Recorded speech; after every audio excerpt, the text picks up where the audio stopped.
Ассенизаторлы автокөліктерді пайдаланушылардың назарына.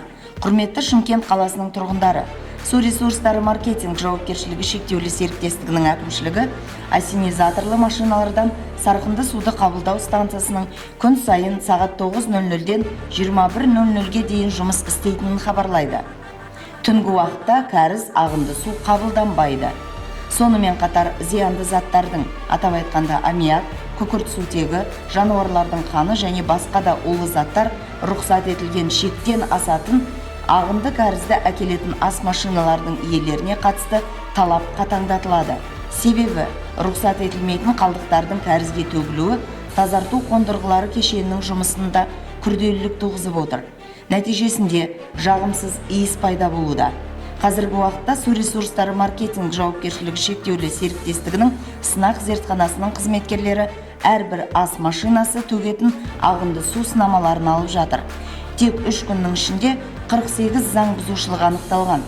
Егер бұл жайт қайталанатын болса, кәріз, ағынды су, қалдықтар тиелген көлік станцияларға жіберілмейді.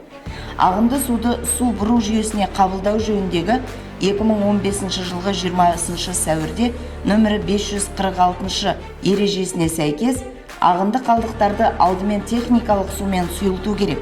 Кәріз желісіне ағызар алдын қоғамдық тамақтану орындарындағы ағынды қалдық су, май сүзгіштер арқылы өтуі керек.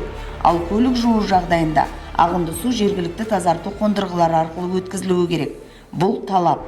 Елді мекендердің су бұру жүйелеріне ағынды суларды қабылдау кезінде мынау қоғамдық тамақтану пункттеріндегі объектілердің өз объектілерін май сүзгіштермен қамтамасыз ету, май сүзгіштерді орнату талабы болып табылады. Себебі Қазақстан Республикасы ұлттық экономика министрлігінің 2015 жылғы нөмір 546 бұйрығына сәйкес елді мекендердің су бұру жүйелеріне ағынды суларды қабылдау қағидалары деп аталады.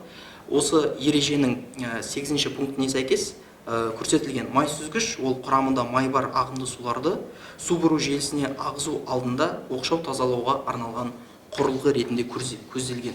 Яғни осы құрылғы жергілікті, яғни осы біздің орталықтандырылған су бұру жүйелеріміздің қалыпты жұмыс жасауына оң әсерін тигізеді. Сонымен қатар осы қағиданың 3 тармағына сәйкес су бұру жүйелеріне құрамында топырақ, құм, құрылыс және тұрмыстық қоқыстар, соның ішінде май және құбырларды, құдықтарды бітейтін заттары бар сулар төгуге тыйым салынады. Сонымен қатар ерітілген майлар және де қазіргі уақытта қаламызда белең алып жатқан құбылыстардың бірі мал соятын жерлердің және қайта өңделген еттердің әртүрлі қалдықтары, тұтасқан былғары және терінің қайта өңделген қалдықтары, мал шаруашылығы, аң шаруашылығы және құс шаруашылығы қалдықтары, сонымен бірге нысаптар осы су бұру жүйелеріне төгілмеуі тиіс. Бұл қалдықтар арнайы аккредиттелген ұйымдардың көмегімен арнайы қайта өңделуге жатады. Ал қоғамдық тамақтану орындарындағы объектілерге біз сұрайтынымыз және біздің тұтынушылардан да сұрайтынымыз өз объектілерін тиісінше май сүзгішпен қамтамасыз етуі тиіс. Егер де біздің осы талаптар орындалмаған жағдайда Қазақстан Республикасы ұлттық экономика министрлігінің 2015 жылғы нөмір 163 бұйрығына сәйкес, яғни елді мекендердің сумен жабдықтау және су бұру жүйелері қағидалары туралы біз алдын ала өзіміздің тұтынушыларымызды ескертеміз, хабарлама жібереміз.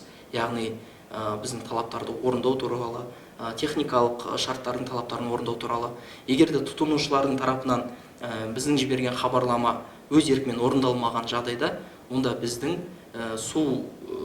сумен жабдықтау және су бұру қызметін ішінара немесе толықтай тоқтатуға құқығымыз бар екенін мәлімдейміз.